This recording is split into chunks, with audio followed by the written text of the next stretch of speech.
Bom dia.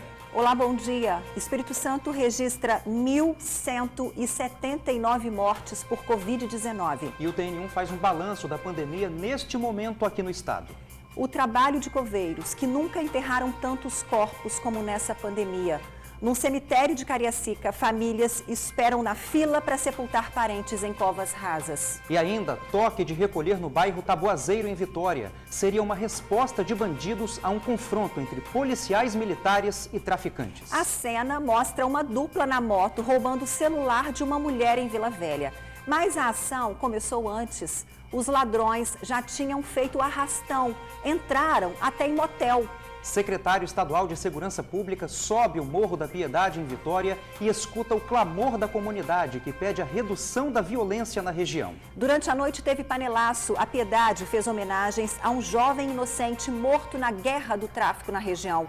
Das janelas pediram paz. Motoristas de ônibus da aviação Taboazeiro fazem protesto em Vitória. Os rodoviários ameaçam nova paralisação dos coletivos. Nos classificados do TN, ofertas de produto para limpar a casa, tem doces e salgadinhos e aquele acompanhamento especial para o churrasco em família no fim de semana. Se liga aí. Tudo isso agora no TN1.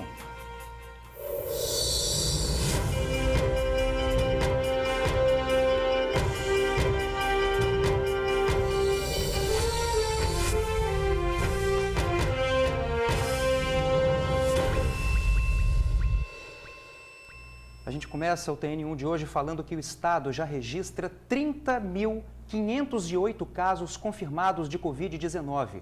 Mortes já são 1.179, curados 17.254. Pois é, os números aí estão para você no painel Covid-19. Gravíssimos, né? Demais. Vamos falar agora da taxa de ocupação de leitos de UTI. Vou pedir para rodar a telinha.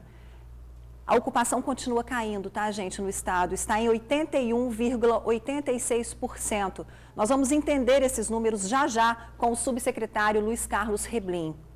Agora falando dos leitos da região metropolitana, que são 83,33% de ocupação.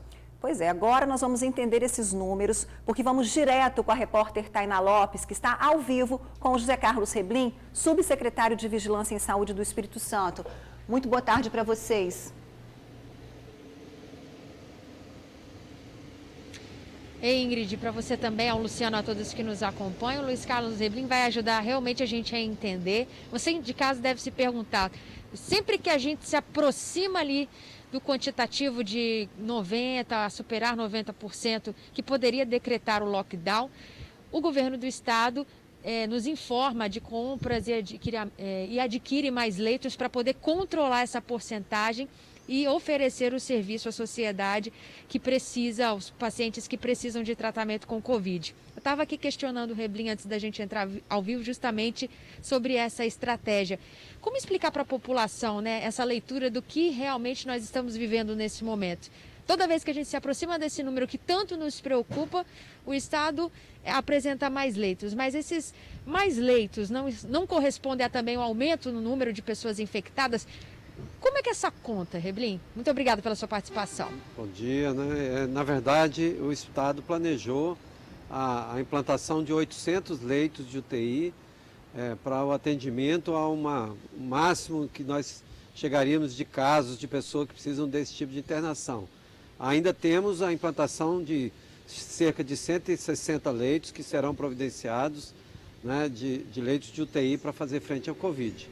E, de fato, quando a gente tem uma aproximação da taxa de 90%, nós conseguimos abrir mais leitos, mas também a gente tem o aparecimento da doença em algumas ondas. Nós temos períodos em que há um adoecimento mais grave, as pessoas precisam de mais leitos de UTI, estabiliza nesse patamar, depois mantém um patamar daquele número anterior, a uma semana seguinte aumentam novamente os leitos. Por isso a gente mantém a nossa estratégia de ter nossos leitos na rede própria, a maioria dos leitos é a rede própria, os filantrópicos que já são parceiros no SUS também tem ampliação de leitos e uma parte de compra da iniciativa privada, para ter uma margem de segurança para a necessidade de internação das pessoas. Reblim, em todas as nossas conversas eu sempre questiono, porque nosso telespectador é quem faz o nosso jornal. Ele traz para nós as informações e a gente leva até vocês. Muitos dos nossos telespectadores sempre insistem e realmente vivem isso na questão da primeira avaliação, ali no primeiro momento, quando você chega com vários sintomas suspeitos de Covid-19. O que sairia mais barato para o Estado? Comprar leitos ou testar mais gente? Na verdade, independe do teste. O teste não define se a pessoa vai agravar ou não agravar. Não é esta a condição que vai fazer a definição. Na verdade, nós gostaríamos de testar a população inteira do Brasil. O Brasil não tem teste para fazer isso. No mundo a gente não consegue adquirir teste para fazer isso. Então a gente testa aquelas pessoas que têm maior risco de adoecimento e que quando chegar no hospital já precisam estar com resultado confirmado ou não para a doença, para que quando ela chegue lá, ela vá ser encaminhada ao setor adequado para fazer os cuidados, ou numa enfermaria, ou numa unidade semi-intensiva, ou na própria UTI. É que quando a gente fala, realmente, você falou, né? Independe quem testa, quem vai para a UTI. Mas quando a gente fala para o telespectador todo dia, a gente sempre bate nessa mesma tecla da prevenção. E a testagem em massa nos ajuda a fazer uma leitura melhor de quem deveria obrigatoriamente ser afastado, ficar em casa, não ter contato com outras pessoas. Por isso que a gente sempre aborda esse tema.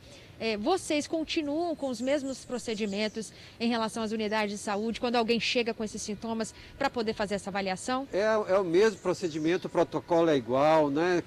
Quem é que deve ser testado? A pessoa idosa, a gestante, os profissionais de saúde, de segurança, as pessoas presas. Quem tem mais de 45 anos e tem alguma doença pré-existente é quem a gente faz o teste. Agora, qual é a regra geral? Tem sintoma gripal, isolamento. Independente do teste, independente do exame, independente de qualquer condição. Tem sintoma, precisa se isolar. Esse é o mecanismo que faz com que a gente quebre a transmissão da doença. Subsecretário, em relação a casos no interior do Espírito Santo, como que tem sido o apoio da Secretaria Estadual de Saúde para dar condições aos hospitais, né, de referência em cidades do interior, até mesmo leitos, né, para os pacientes em estado grave? Qual o auxílio hoje da Secretaria Estadual de Saúde para os municípios que ficam mais no interior do estado? Inicialmente nós fizemos um apoio e continuamos fornecendo materiais de proteção individual, médicos através das nossas bolsas aqui, os bolsistas. Hoje temos mais de 400 bolsistas no Espírito Santo que apoiam o atendimento dos municípios e agora chega a fase de leitos. Nós, além da estrutura da Grande Vitória, onde está concentrada, obviamente, a maior parte dos hospitais e também dos leitos de cuidado intensivo, nós estamos hoje iniciando, assim, uma referência já há algum tempo, né? Nós estamos iniciando uma estrutura maior dos hospitais das regiões do interior do estado. Então, o norte, em Barra de São Francisco, em São Mateus, ampliamos capacidade de atendimento. Na região central, em Colatina, além do Hospital Silvia Vides, que também já recebeu mais leitos, outros hospitais filantrópicos da cidade estão se estruturando. O Hospital de Baixo Guandu se estruturou para receber pacientes.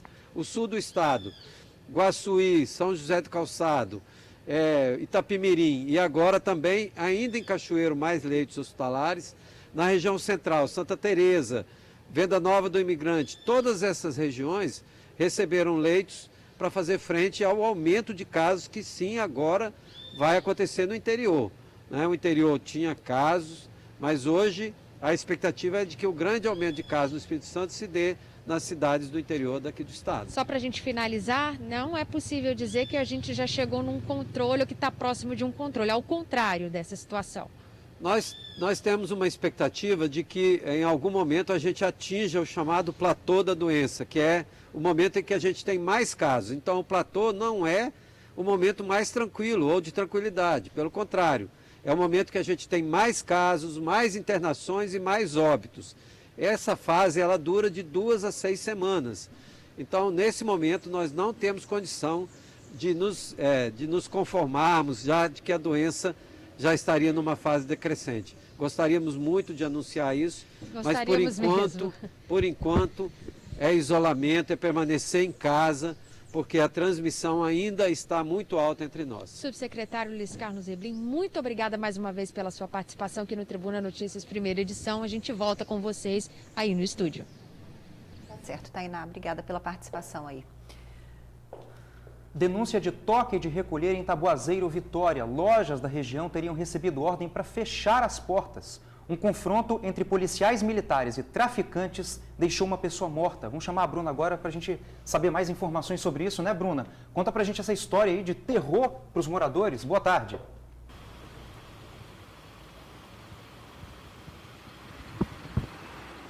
É isso mesmo, terror geral aqui no bairro Taboazeiro, Luciano. Boa tarde para você, para a Ingrid, para todo mundo que acompanha a gente. Eu falo ao vivo aqui da avenida principal do bairro Taboazeiro, em Vitória. E muitas lojas estão fechadas. Lojas de uso pessoal, hoje é dia par, que poderiam estar abertas. Farmácias e até um supermercado aqui do bairro não abriram as portas hoje. Isso teria sido uma resposta, gente. Um toque de recolher imposto por traficantes hoje de manhã cedo aqui no bairro. De acordo com os lojistas, com os comerciantes, 2 homens armados em uma moto passaram aqui na avenida principal hoje cedo, ordenando que todo mundo fechasse as portas. Esse toque de recolher teria sido uma resposta a uma ação da Polícia Militar ontem no Morro do Macaco, que fica bem aqui atrás, bem próximo. De acordo com informações da Polícia Militar, os militares ontem, durante um patrulhamento de rotina no Morro do Macaco, avistaram 6 homens, 6 indivíduos em uma atividade suspeita. Eles estariam armados. Antes mesmo que a polícia desse e falasse a abordagem, eles reagiram com vários disparos. Teve troca de tiros e durante esse confronto, um homem acabou ferido, ele foi baleado. Os policiais socorreram este homem para o Hospital Estadual de Urgência e Emergência, o antigo São Lucas, mas antes mesmo de receber o socorro médico, ele acabou não resistindo aos ferimentos. Com esse homem próximo a ele, os policiais encontraram um revólver calibre 38. Ele também estava com um radiocomunicador preso na bermuda. Vamos acompanhar os detalhes dessa história na reportagem. Metade do comércio no bairro Taboazeiro não abriu hoje. Teria sido ordem de traficantes logo cedo. Motivo? A morte de um deles em um confronto que aconteceu ontem à noite no alto do Morro do Macaco. Ontem, por volta de 11 horas da noite, 4 viaturas da Polícia Militar subiram o morro aqui do Macaco para fazer uma incursão numa escadaria. Escadaria, inclusive, é essa que já foi alvo da Operação Caim. Quando os militares começaram a subir a escadaria, eles avistaram 6 homens armados. Houve troca de tiros. Os policiais continuaram perseguindo os 6 homens, até que acabaram encontrando um deles caído no chão, agonizando. Eles socorreram essa pessoa, que acabou morrendo ao dar entrada no hospital. Foi encontrada também muita droga no local. Pois bem, hoje, antes mesmo que o comércio aqui pudesse estar aberto, homens em 2 motos armados passaram anunciando para os comerciantes que não deveriam abrir o comércio de modo algum. Um deles estava, inclusive, carregando um galão com combustível. Hoje, viaturas da Guarda Municipal e da Polícia Militar faziam o patrulhamento. Segundo o tenente, a ordem de fechar o comércio se estendeu a bairros vizinhos. E nesses bairros, o policiamento foi reforçado também. Eles estão obrigando os comerciantes a fecharem os seus comércios, né? Então, a partir disso, estamos montando operações policiais, estamos reforçando o policiamento aqui nos locais, aqui em Taboazeiro, como em Tararé, na Leitão da Silva, Marechal Campos. E com isso, nós pretendemos que a situação se tranquilize e que as pessoas possam voltar ao cotidiano.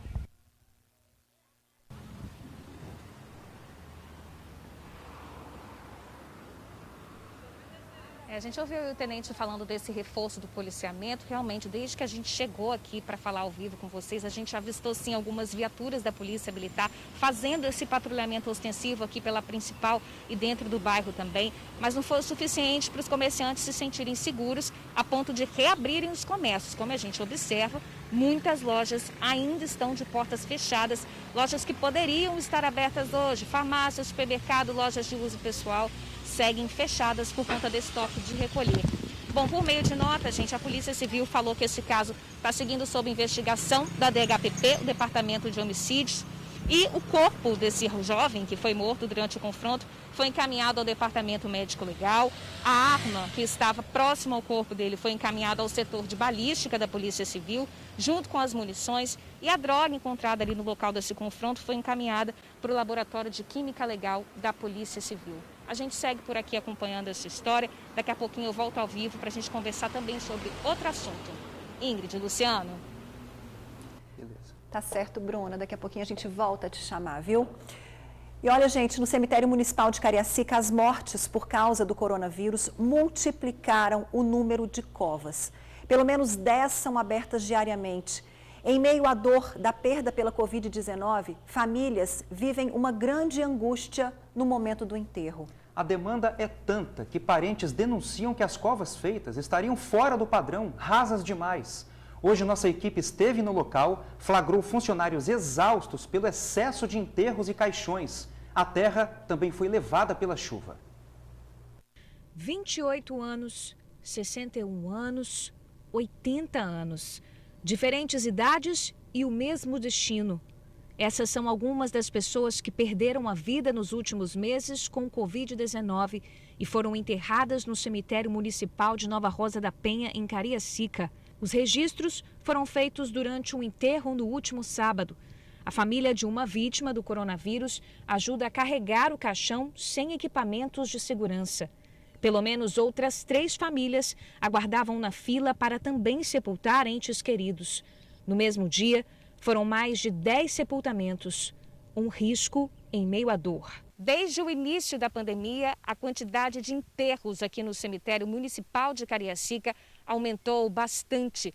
De acordo com funcionários que preferem não gravar entrevistas, são pelo menos 10 por dia. Para dar conta desse número, que só aumenta a cada dia que passa, a Prefeitura decidiu abrir pelo menos 80 novas covas exclusivas para as vítimas da Covid-19. A preocupação de familiares das vítimas e de funcionários é que essas novas covas, abertas por um trator, são rasas demais. Depois das chuvas dos últimos dias, não é difícil encontrar caixões expostos. A pouca profundidade das covas também fica visível nessas fotos. O coordenador geral dos cemitérios do município não explicou por que as covas são tão rasas e também não gravou entrevista. Eu não tenho essa liberdade de estar falando. A tarefa triste, exaustante e perigosa fica para os coveiros. Foi nesse mesmo cemitério que, em maio, um coveiro se recusou a carregar o caixão de uma vítima do coronavírus. A família do taxista José Inácio da Silva, de 39 anos, teve que ajudar no sepultamento. Indignados, eles gravaram a situação. Vocês vocês trabalhando no cemitério não é para colocar a mão. Exatamente. A gente pagou a placa para enterrar em casa. A prefeitura informou que abriu um processo administrativo para apurar a conduta do funcionário. Mas fato é que essa situação vem se agravando. Em meio ao momento de dor, famílias expostas ao perigo. E o medo já faz parte do dia a dia de quem trabalha aqui. Que tristeza, né, gente? Olha, a Prefeitura disse que não recebeu reclamações sobre a abertura de covas e pede que as denúncias sejam feitas pelo telefone da ouvidoria. Sobre o trator usado para abrir as sepulturas, afirma que a máquina é usada para reforçar o trabalho dos coveiros, já que as condições do terreno não permitem a retirada do material só com a força dos funcionários. Enfim, uma situação delicada e super triste para as famílias. Pois é, só que a Prefeitura acabou não respondendo ao questionamento. As covas não estariam rasas demais? A gente viu na reportagem que a chuva acabou tirando a terra de uma das sepulturas, deixando o caixão exposto. Isso definitivamente não pode ser normal. Não mesmo, né? E olha, gente, aqui no estúdio do TN1 recebemos o médico anestesista Marcelo Torres. Seja muito bem-vindo aqui com a gente, doutor Marcelo. Obrigado. O senhor acompanhou aí, essa reportagem, a dor das famílias, o trabalho exaustivo dos coveiros, todos os dias notícias tristes, mortes e mais mortes, e tem gente que ainda não acredita. A doença é uma doença extremamente grave. A gente está lidando com uma doença que ela causa gravidade nos doentes, assim, na grande maioria dos doentes que a gente pega no hospital, e de evolução muito rápida. São raros os casos que a evolução é mais arrastada, né? E, infelizmente, tem gente que ainda não acredita. Pois é. E o senhor é um médico responsável por entubar os pacientes mais graves. Eu tenho a curiosidade de perguntar para o senhor, como anestesista, o que esses pacientes, no momento em que o senhor está intubando e eles estão ainda conscientes, o que eles dizem para o senhor? A intubação do paciente com Covid é uma intubação um pouquinho diferente do que a gente está habituado a fazer no paciente crítico, né? A gente faz uma intubação um pouquinho mais precoce, então geralmente esses pacientes ainda têm consciência. Então a gente explica para eles o procedimento que vai ser feito, né? Que a gente vai fazer uma intubação, que ele não vai sentir nada, que ele vai dormir. A gente vai fazer as medicações para ele dormir, ele não vai sentir, não vai ver nada. E a gente tenta passar sempre uma mensagem de otimismo, né? Que daqui a pouco ele vai estar acordando para ir para casa. E o que eles passam é mensagens de fé, mensagens aos familiares, principalmente, pedindo para que eles sejam cuidados. Cuida de mim, doutor. Não me deixa morrer. É esse tipo de mensagem que eles passam para a gente nesse último momento de consciência que eles têm ali antes do procedimento de intubação. Deve ser muito difícil para vocês, né? Bastante muito forte, difícil, né? Bastante forte. É tudo muito novo e é muito difícil, né? Porque a gente sabe que alguns deles a gente não vai conseguir extubar e eles vão evoluir mal. Então a gente não pode garantir para eles que vai ter sucesso no tratamento, mas mesmo assim a gente tem que passar uma mensagem de otimismo. Agora, com relação ao estado emocional de vocês, né, doutor? Existe uma exaustão, a gente até comentou aqui ontem, né, Ingrid, aqui no TN1, sobre a exaustão dos profissionais. O senhor que está lá, né, enfrentando o Covid de frente, o coronavírus de frente, como é que está a sua situação emocional e também a situação emocional dos seus colegas? Ao longo da faculdade, a gente é treinado a lidar com um paciente crítico, mas realmente essa situação ela foge a qualquer tipo de coisa que a gente foi treinado para isso. É uma situação extenuante, não só física como psicologicamente, né? Os equipamentos de proteção eles são desconfortáveis, o uso, né? A gente fica com medo de se contaminar a todo momento, porque a gente está num ambiente extremamente contaminado, né? O doente que a gente está lidando, ele tem coronavírus, na maioria das vezes o caso confirmado, e a gente sabe que o vírus está espalhado pelo ar, né? Então a gente trabalha com um certo medo, medo de adoecer, medo de levar a doença para os nossos familiares que estão em casa. É uma situação bem difícil. Nessa madrugada, inclusive, a gente perdeu um colega anestesista com Covid-19 num hospital aqui da Grande Vitória. Foi a primeira perda que nós tivemos, então isso mexe muito conosco. Pois a gente vai chamar, inclusive, para o senhor comentar isso aqui. Olha, triste, essa madrugada mais um profissional de saúde, como disse o doutor Marcelo, morreu vítima do coronavírus. Vinícius Batista, de 44 anos, atuava em Cariacica como médico anestesista. Ele estava internado em um hospital do município e acabou não resistindo ao avanço da doença. A gente lamenta mais uma perda no estado e deixa aqui os pêsames, os sentimentos para a família. Exatamente. Teve homenagem também no sul do estado. Um outro médico morreu vítima do coronavírus. Colegas de trabalho e amigos fizeram uma carreata. O médico se chamava Adonai Machado Albuquerque, de 48 anos. Então, doutor, é uma coisa muito grave, né, que acontece. Os médicos, né, fazem parte dessa linha de frente. Os profissionais de saúde, eles são os mais expostos, né, porque nós lidamos com vários doentes com a Covid-19 confirmada ou suspeita durante o dia.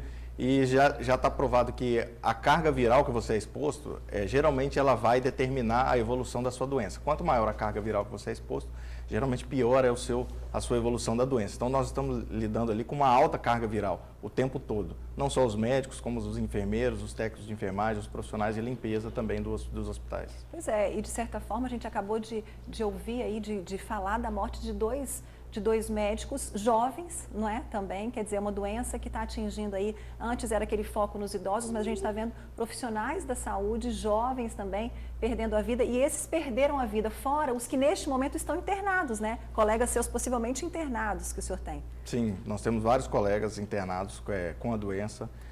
A medicina ela não é matemática, apesar do grupo de risco ser bem delimitado, não só o grupo de risco vai evoluir mal. A gente tem pessoas que não são do grupo de risco e que também evoluem mal. É a minoria, mas isso pode acontecer. Então a gente não sabe quem é que vai evoluir bem e quem vai evoluir mal. A gente sabe que o grupo de risco, geralmente a chance dele evoluir mal é maior. E qual é a realidade dos hospitais onde o senhor atua? Estão lotados, de fato, os leitos super ocupados? Como é que é a realidade de onde o senhor atua? Os hospitais estão cheios, estão bastante cheios. Assim. Foram remanejadas áreas dos hospitais para a gente lidar com esses doentes. Então, são áreas que geralmente estavam acostumadas a receber doentes com menos gravidade e agora estão recebendo doentes com gravidade. Apesar de terem havido a abertura de alguns leitos novos, os hospitais estão cheios. Os públicos mais que os privados, mas a CESA também comprou leitos nos hospitais privados, então a capacidade nossa está muito perto do limite.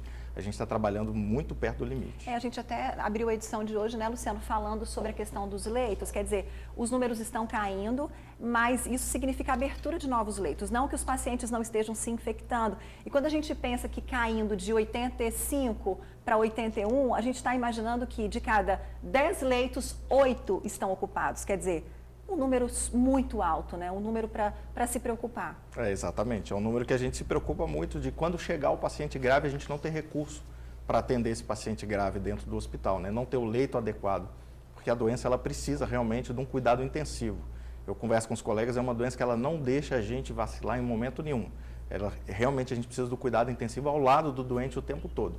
Uma hora, uma medicação perdida, a gente pode mudar o destino da vida desses pacientes. Pois é, em relação a medicamentos, o senhor já está lidando aí com falta de medicação? Sim, isso é uma realidade que a gente tem no Estado, não só aqui no Estado, como a nível nacional a gente tem notícias de outros colegas. Estão faltando medicamentos, os principais que estão faltando são os sedativos, os analgésicos, os hipnóticos e os relaxantes musculares.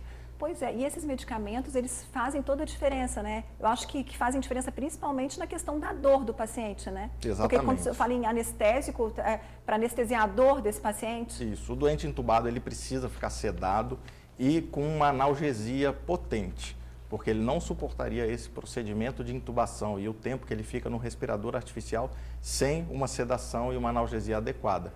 E é aí que atuam esses medicamentos que hoje fazem falta. Lógico que a demanda aumentou muito e a oferta, infelizmente, não consegue suprir a essa demanda que nós temos hoje. O senhor está falando, tem uma nota aqui de esclarecimento, o Hospital Evangélico de Cachoeiro de Itapemirim esclarece à população que determinados medicamentos usados em pacientes com Covid-19, como relaxantes musculares e anestésicos, encontram-se em falta no mercado. Nem com pagamento antecipado a indústria tem esses medicamentos para fornecer. Exatamente, essa é a situação, inclusive de Vitória também. A gente já está buscando alternativas de outros medicamentos que não são os usualmente indicados, mas que também tenham uma função semelhante para a gente usar e usar racionalmente. Mas, infelizmente, tem doente que ele precisa de todos esses medicamentos, não tem como a gente abrir mão de nada. E fora que tem gente fazendo kit em casa também, sem precisar, né? Daqui a pouquinho a gente volta com o senhor, tá bom? Certo. Aguarda só um pouquinho. Olha, desde o início da semana, a quadrilha, formada inclusive por 4 adolescentes, vinha aterrorizando moradores em Vila Velha. Uma sequência de crimes, ameaças e assaltos. Mas depois de um roubo à filha de um policial, o grupo foi perseguido e descoberto. Vários objetos foram recuperados. Vamos ver isso em mais detalhes na reportagem que a Suzy Faria fez. Foram 7 detidos pela Guarda Municipal. 4 adolescentes de 14, 16 e 17 anos, entre eles uma menina. E 3 adultos, 2 irmãos e um primo, de 23 e 24 anos. Todos suspeitos de estarem envolvidos em uma sequência de crimes que aconteceu na cidade desde a última segunda-feira. A descoberta começou após o atendimento de um assalto a esta pedagoga na noite de ontem. A gente estava em casa, eu, meu marido e uma amiga e o namorado dela, a gente pediu um lanche. E assim que o lanche chegou, nós descemos, né, para receber o motoboy. E assim que eu estava fazendo o pagamento, chegaram 2 indivíduos numa moto, nos abordaram, né, pediram os pertences. Um deles desceu da moto. Eu, muito nervosa, acabei não entregando, segurei, né, um pouco. Aí ele colocou a arma na minha cabeça, começou a gritar: vou estourar sua cabeça, vou estourar sua cabeça. Naquele momento eu pensei muito na minha mãe, então eu entreguei, eu falei: não, vai. E assim que ele subiu na moto, eu me desesperei e comecei a gritar. E como meu pai é policial, eu comecei a gritar: liga pro meu pai é policial, liga pro meu pai. E aí, como retaliação, eles até quebraram meu telefone todo, porque sabiam que eu era filha de policial. A Guarda Municipal conseguiu localizar os ladrões. Houve até perseguição, como mostra esse registro. Até que os ladrões foram pegos em Barra Mares, Vila Velha. Para! Deita! Ao chegarem no local, agentes da Guarda Municipal registraram os veículos encontrados. Todo o material foi levado para a 4ª Delegacia Regional de Vila Velha. E foi aqui que os pontos começaram a ser unidos. Ele puxou o simulacro e a gente teve que efetuar disparos, né, contra eles, fazendo com que eles parassem. Foi o momento esse que eles pararam e através disso a gente foi fazendo algumas entrevistas com eles e recebendo algumas denúncias de grupo de WhatsApp de alguns amigos que são policiais, que passaram que esses suspeitos estariam envolvidos em outros assaltos. A sequência de assaltos da quadrilha começou na segunda-feira. Já na terça à noite, eles teriam roubado uma moto. Na madrugada de quarta, a quadrilha roubou este motel, que fica na Avenida Darli Santos, em Vila Velha. As imagens mostram eles chegando em 2 veículos. Primeiro nesse carro prata e depois de moto, a mesma cor do assalto à mulher. Depois de entrarem no motel, a quadrilha rendeu todo mundo que tinha lá dentro, entre funcionários e também clientes. Eles foram colocados dentro de um quarto, cabeça baixa. Daqui, levaram o que puderam. 8 televisores, radiocomunicador, dinheiro, celulares, tanto de funcionários quanto de clientes. E de acordo com testemunhas, a quadrilha, pelo jeito, agiu em peso nesse roubo. Teriam sido 7 pessoas. Das TVs roubadas, 2 foram recuperadas e também peças íntimas. Rádios comunicadores do motel, cerca de R$4 mil em dinheiro, 11 celulares e essa réplica de revólver que foi apreendida. E é difícil não achar que é real, viu? As vítimas foram até a delegacia e algumas reconheceram os assaltantes. Do grupo de pessoas também, né, que acabou vindo até o DPJ prestando depoimento aqui e confirmando que eram eles os assaltantes. O celular da pedagoga está entre os objetos recuperados, porém foi danificado de propósito pelo assaltante. Mas para ela, o resultado final valeu a perda. Eu falei que pelo males que vem por bem, né? O meu telefone tirou da rua muita gente perigosa. A Guarda Municipal agiu, tirou a quadrilha de circulação, agora é torcer para que de fato haja uma punição, né? E que o grupo responda pelos crimes que cometeu. É o que todos esperam, né? Uma denúncia anônima levou a polícia até uma fábrica clandestina de armas no sul do estado. 7 garruchas e diversas munições foram encontradas numa casa no bairro IBC, em Cachoeiro de Itapemirim.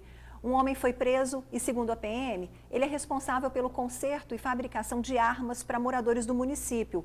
No local também foram apreendidas ferramentas e peças como coronhas, canos e molas. O homem detido e o material foram levados para a delegacia da cidade. Secretário Estadual de Segurança Pública sobe o Morro da Piedade em Vitória e escuta o clamor da comunidade que pede a redução da violência na região. Vamos chamar a Bruna Maria de novo para bater um papo com a gente. Ela fala desse assunto, né, Bruna? E também teve um morador da região que recebeu homenagens também, né, por causa disso. Vamos ouvi-la mais uma vez.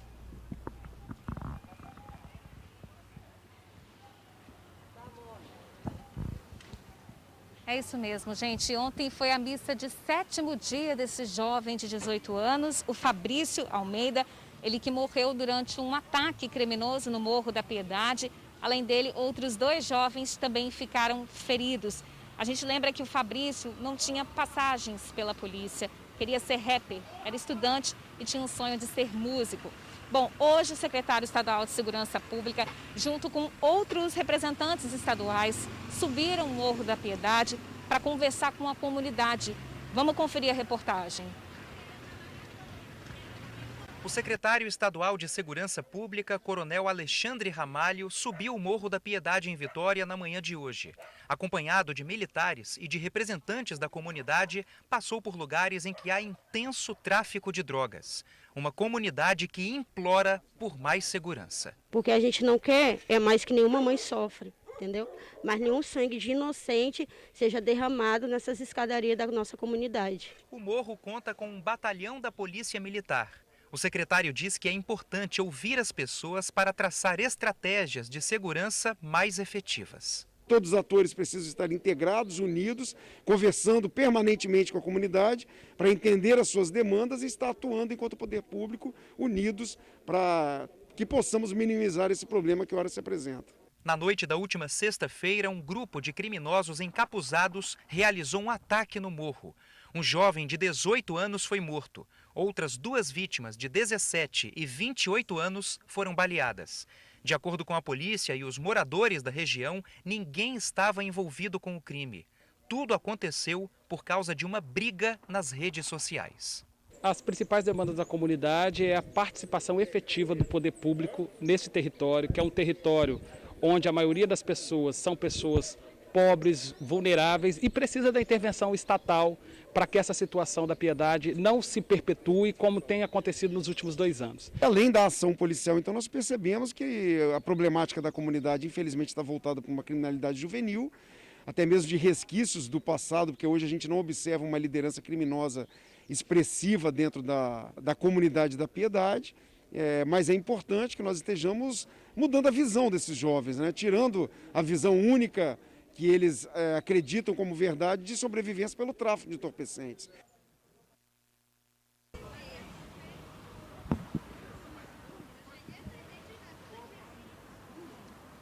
Pois é, gente, muito triste toda essa história, né? E ontem os moradores ali do Morro da Piedade fizeram uma homenagem ao jovem que foi assassinado nessa guerra do tráfico, uma homenagem em forma de panelaço. A gente preparou uma reportagem, vamos conferir.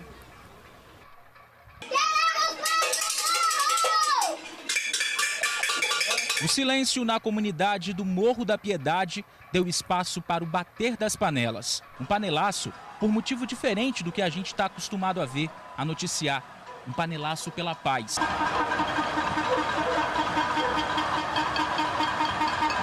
Não pode aglomeração por conta da pandemia. Então, para que esse ato, esse manifesto chamasse a atenção, os organizadores decidiram por avisar pelas redes sociais.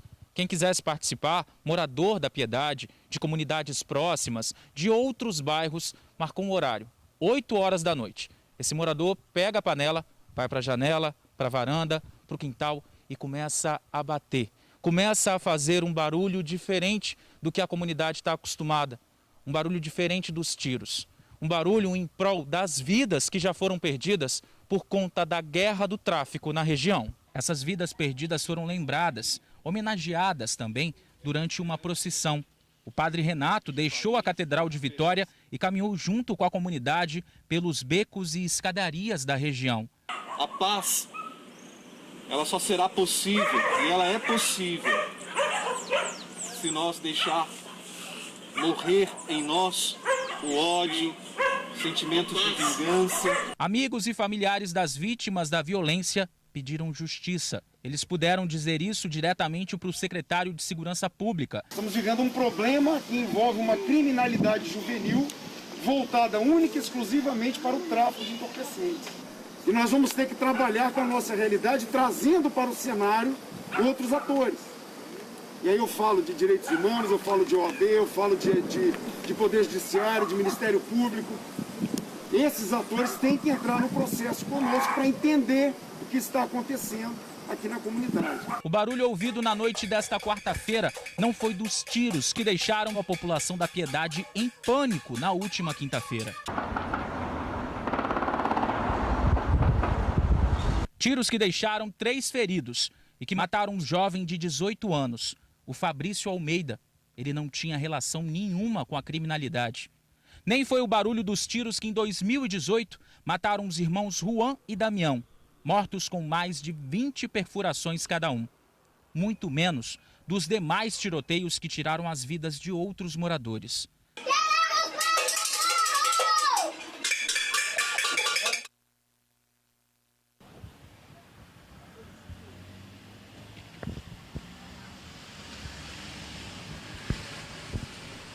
A gente lembra que a morte desse jovem de 18 anos, o Fabrício Almeida, segue sendo investigada pela Polícia Civil. Eu volto com vocês aí no estúdio. Ingrid, Luciano. Tá certo, Bruna. Mais uma vez, muito obrigada pela sua participação aqui com a gente. E olha, rodoviários da aviação Taboazeiro ameaçam nova paralisação dos ônibus. Hoje, motoristas e cobradores fizeram um protesto em frente à Prefeitura de Vitória. Cruzaram os braços e ocuparam uma das pistas da Avenida Beira-Mar. A manifestação é um apelo para que a Prefeitura se reúna com a categoria para discutir regularização salarial. Os atrasos continuam. A gente lembra que mês passado os trabalhadores ficaram parados por mais de 20 dias. A greve foi encerrada depois de um acordo entre o sindicato, a empresa, a Prefeitura e o governo. Na época, a Taboazeiro garantiu que faria o pagamento.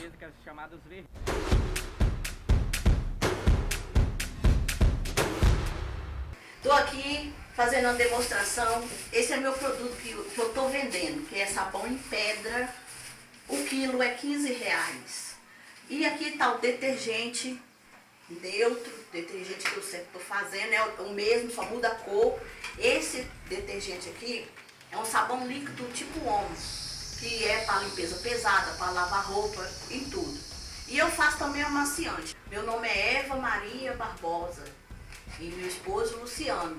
Estamos aqui, se alguém desejar comprar, eu já tenho bastante cliente, então se alguém interessar, eu vou dar o meu número, que é o número do meu esposo aqui, 996-91-6939.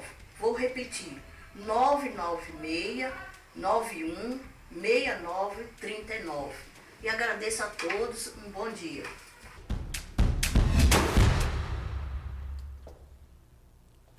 Aí, Luciano, Um abraço, né, para Dona Eva e meu xará também. Luciano, pois é, sabão, detergente, amaciante. A Dona Eva e o seu Luciano, eles saíam vendendo pelas ruas, né? Então, agora com essa pandemia, eles não estão podendo sair, né? Estão em casa, quietinhos, mas por encomenda eles fazem para vocês. Então, vamos encomendar 99691-6939, 99691-6939. Ajuda meu xará lá. Isso aí. No próximo bloco, o casal rouba equipamentos de telefonia móvel e deixa moradores sem sinal de telefone e internet. No estúdio com a gente, o médico anestesista Marcelo Torres continua falando do avanço da Covid e da esperança de cura. E tem mais classificados, doces e salgados. Rimou, né? A gente volta daqui a pouquinho. Um casal foi preso na Serra com equipamentos de telefonia móvel furtados no município de Nova Venécia, noroeste do estado. Um crime que deixou moradores sem sinal de telefone e internet. E não é a primeira vez que o suspeito comete esse tipo de furto. O suspeito foi levado pela equipe da Polícia Rodoviária Federal para o DPJ da Serra. Além dele, uma mulher que seria a namorada também foi conduzida. A polícia encontrou no carro em que os dois estavam esses equipamentos utilizados no serviço de telefonia móvel. A dupla foi abordada pela PRF após desobedecer uma ordem de parada.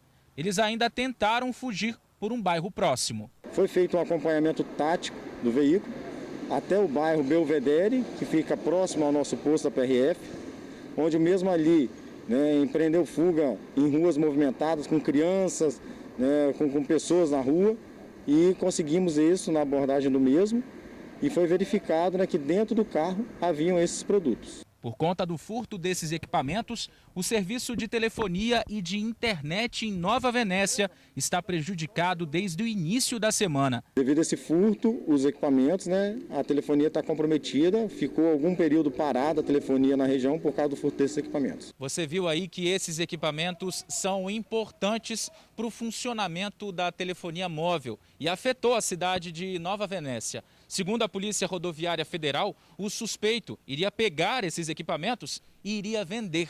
Segundo a informação da própria empresa de telefonia, eles agem em todo o estado, fazendo esses furtos e prejudicando, né, a comunicação da população. Ele tem várias passagens, né, por receptação, furto, roubo, né, e segundo ele iria vender aqui em Vitória esses equipamentos. Vai ser feito todo o procedimento administrativo, todas as notificações vão ser realizadas, né, e o veículo foi encaminhado ao pátio e os dois encaminhados aqui para o DPJ, né, da Serra para os procedimentos legais.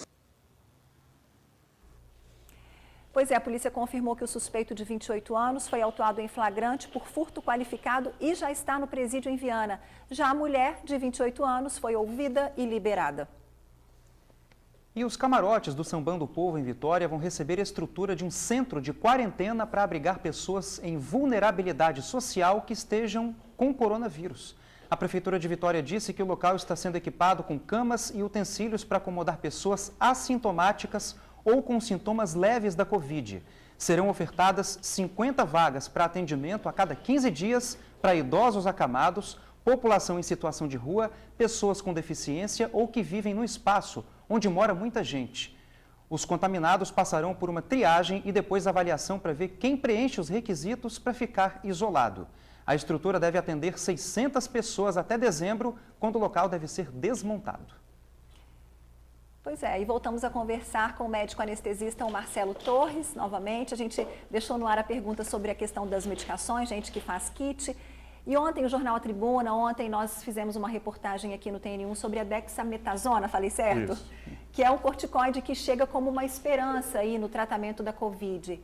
e já tem corrido às farmácias para estocar esse medicamento. Doutor, o que a gente pode falar para essas pessoas? A dexametasona é uma medicação usada, a gente já usava ela em algumas outras pneumonias e pneumonias virais, que é o caso da Covid-19. No caso da Covid, a gente fala que é uma pneumonia inflamatória, então tem uma reação inflamatória muito grande no pulmão. Então, os corticoides, do qual a dexametasona faz parte desse grupo, a gente rotineiramente usa eles. E esse estudo agora veio mostrar que ela teria um efeito superior perante aos outros corticoides que a gente tem costume de usar. Não serve como prevenção. Não adianta você tomar achando que você tomando vai ter menos chance de contrair ou de evoluir com menos gravidade. Ou seja, para tomar, a pessoa precisa estar com uma infecção, precisa estar com o coronavírus para tomar. E no hospital, não em casa, porque ela tem riscos também. Exatamente. Toda medicação ela tem riscos e benefícios. A gente sempre tem que pesar isso de acordo com o perfil do paciente que a gente está cuidando. E o Jornal A Tribuna também trouxe hoje uma matéria que o remédio para piolho esgotou nas farmácias. Pode isso? Toda vez que a gente tem uma notícia de alguma medicação que pode evitar ou diminuir a chance de gravidade, tem uma corrida às farmácias, né? Mas isso é altamente ineficaz, eu acho que até faz um desserviço às vezes, que a pessoa ela pode se sentir mais protegida tomando essas medicações e se expor mais ao vírus, né? Então não faz sentido.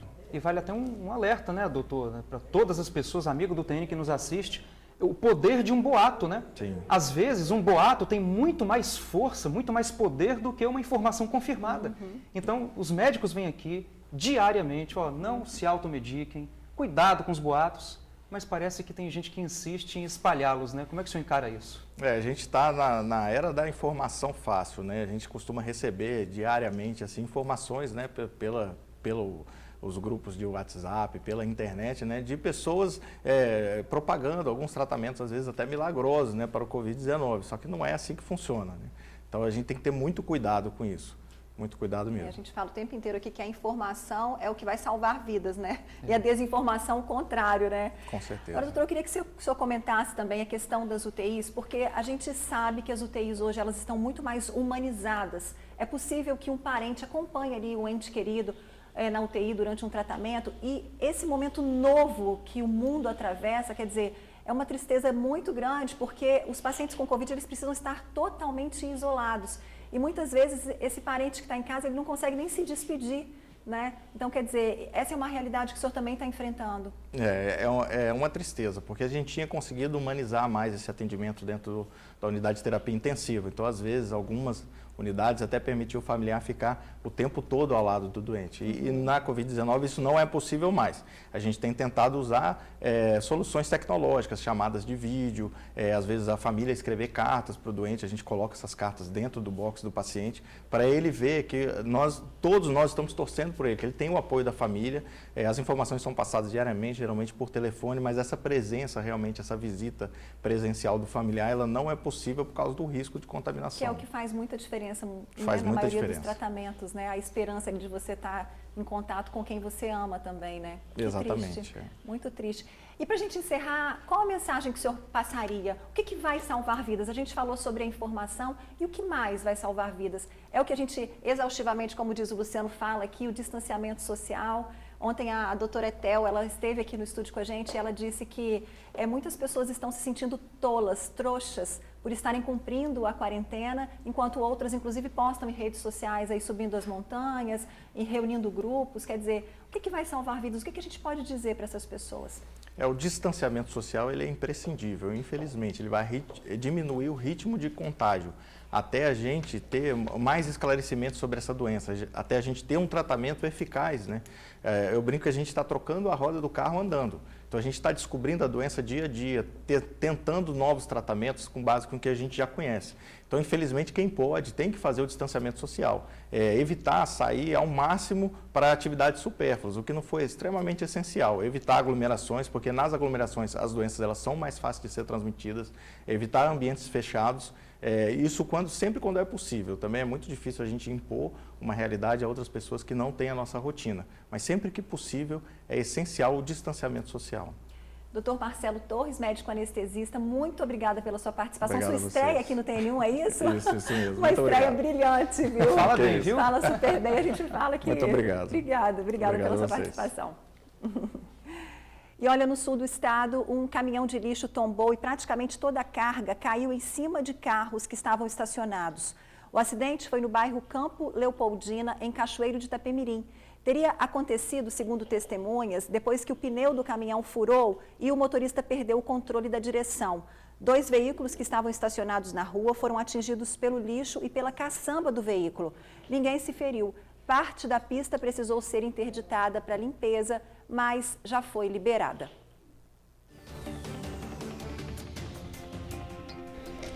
Quinta-feira, 18 de junho, vamos juntos conferir o que o jornal A Tribuna traz em destaque. Caixa e governo tiram dúvidas sobre o novo saque do FGTS. Aqui na foto principal, jovens viram reis dos doces. Decisão do STF pode tirar a aposentadoria de 8 mil no estado. Taxa de contágio do coronavírus cai pela 3ª semana seguida no país. Dona de casa pula do 2º andar para fugir de agressões do marido. Ruas de 12 bairros vão ter velocidade de 30 km por hora. E ainda destaque no jornal A Tribuna desta quinta-feira. No AT2, existe vida fora das redes sociais. Flamengo joga hoje com força máxima. E no caderno especial sobre rodas, Sandero com visual esportivo está de volta.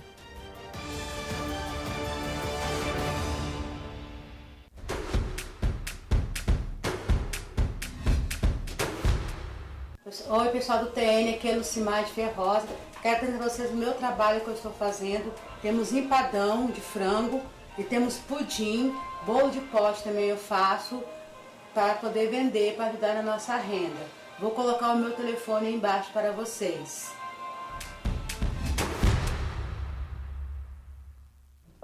Então tá bom, Luciano, você pode escolher entre bolo, pudim, empadão, tá tudo certo para você? Posso escolher todos? Já fica com o prato principal e a sobremesa, né? Tudo gostoso. Vamos encomendar, gente, a Lucimar, ó, o telefone dela é o 988-45-2679, 988-45-2679. E a seguir, como fica o tempo nos próximos dias, hein? Vai chover? A gente já te conta. E tem novos amigos do TN ofertando seus produtos aqui. Hora de fazer propaganda. A gente volta daqui a pouquinho. Começamos o nosso giro de câmeras com imagens ao vivo da Beira-Mar, em Vitória, na região ali da Receita Federal. Motoristas seguem sem retenção no trânsito nesta quinta, que começou sem chuva. Mas o Instituto Incapé, o instituto que cuida da agricultura capixaba, traz informação que pode chover em alguns momentos do dia, principalmente na Grande Vitória e litoral sul do estado. Vamos agora para a Reta da Penha em Vitória, dar uma olhadinha nas câmeras por lá. As pistas livres de congestionamento agora, nesse iniciozinho de tarde, né, Ingrid, amigo do TN? E falando das temperaturas, elas ficam em 18 graus a mínima e 29 graus a máxima. Pois é, agora vamos para a Avenida Dante Michelini, Praia de Camburi, tudo tranquilo também ali na região. E como é que fica o tempo no fim de semana, hein? Você está curioso? Olha, a previsão mostra que será de sol entre nuvens e chuva rápida na Grande Vitória. Mas vale o combinado, tá, gente? Mesmo com sol, se puder, fique em casa. O isolamento social no estado ainda não atingiu o recomendado para a gente evitar o contágio pelo coronavírus.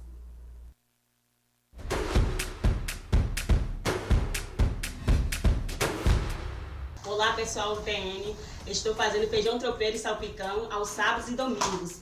Quem tiver interessado, só me chamar no zap 27 988 91 9954. Tenho vários valores. Tenho o de 7, pequena, média 12 e grande 18.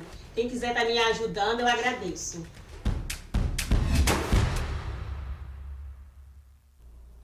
Pois é, ó, fica tudo certo. Você cumpre o combinado, fique em casa direitinho ali, só com sua família.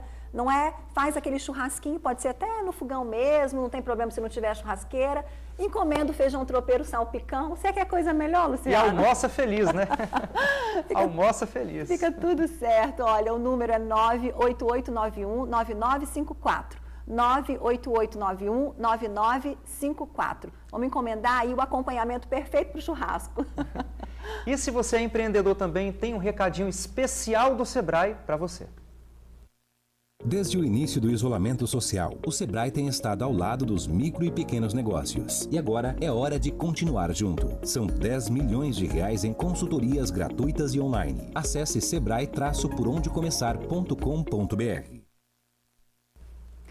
Um beijo, se cuidem, fiquem na paz e amanhã a gente te espera às 11h55. Tchau. Abraço, até amanhã. Tchau, tchau.